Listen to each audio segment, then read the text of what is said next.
So, untuk hari ini, kita akan belajar tentang peranan air untuk menunjukkan sifat asid dan alkali. So, hari ini saya akan menerangkan apakah maksud peranan air untuk menunjukkan sifat asid dan alkali. 今天我会讲关于这个整个东西是什么来的，就是水的角色水是需要来显示一个东西它到底是酸性还是碱性。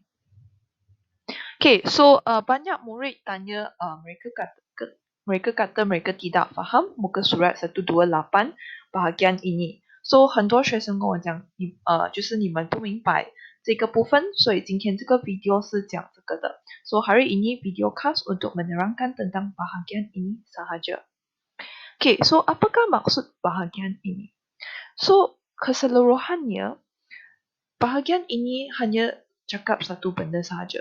这整个地方它只是讲一个东西罢了。Air diperlukan untuk mengetahui sama ada sesuatu bahan asid atau alkali. 水是需要来让你知道那个东西到底是 asid 还是 alkali. Okay, secara ringkasnya, kalau kamu masih ingat, salah satu benda yang berasid adalah kopi. 如果你还记得其中一个酸性的东西它就是咖啡。So kalau saya letakkan kertas litmus, 如果我把石蕊试纸放在这里， saya letakkan kertas litmus pada serbuk kopi yang berpejau. 我把石蕊试纸放在固体的咖啡粉, kamu akan dapati bahawa tak ada perubahan. So, tak akan ada perubahan dalam kertas litmus. So, 石蕊试纸是不会变颜色的，就算它是酸性。So, kertas litmus tidak akan berubah warna walaupun dia asid.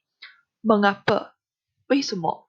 Kerana dia ada air. Disebabkan dia ada air.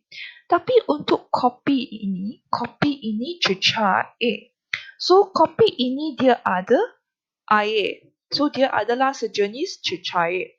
So, kalau dia cecair, dia boleh menunjukkan sifatnya. So, kalau saya letak kertas litmus, asid menukarkan biru kepada merah. So, kalau saya letakkan kertas litmus, dia akan tukar warna.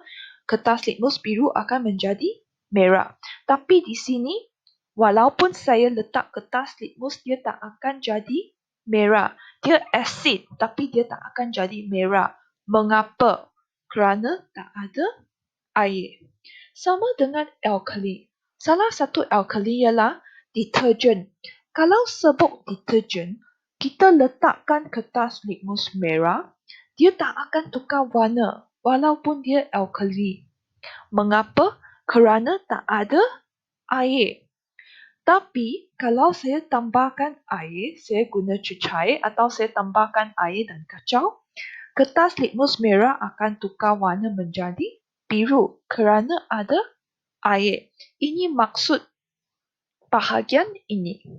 So, sama dengan di sini. So, kalau asid ethanoic glycol maksudnya pepejau. So, kalau tak ada air, kertas litmus tak akan tukar warna. Tapi jika saya tambah air ke dalam asid ethanoic, dia akan tukar warna. Kertas litmus tukar warna kerana ada air. Sama dengan sini, kalau pepejau natrium hidroksida, sejenis alkali. Ingat, kalau kamu tengok hidroksida, semua benda yang ada hidroksida, maka dia ialah alkali. Kalau dia pepejau, tak ada air, kertas litmus tak akan tukar warna. Kalau ada air, dia akan tukar warna. So, bahagian ini hanya beritahu kamu bahawa kalau benda itu pepejau, 那个东西是固体, kertas litmus tak akan tukar warna. 石蕊试纸不会换颜色. Walaupun benda itu bahan berasid atau beralkali. 就算那个东西是酸性碱性, 如果它是固体, 它是不会换颜色的那个石蕊试纸. Oleh itu buat apa? Kamu tambah air. 所以你做什么? 你就加水. 加了水, 你就知道那个东西是酸性或者是碱性. Lepas tambah air, kamu akan tahu sama ada benda itu asid atau alkali. So, itu sahaja untuk hari ini. Okey, terima kasih banyak.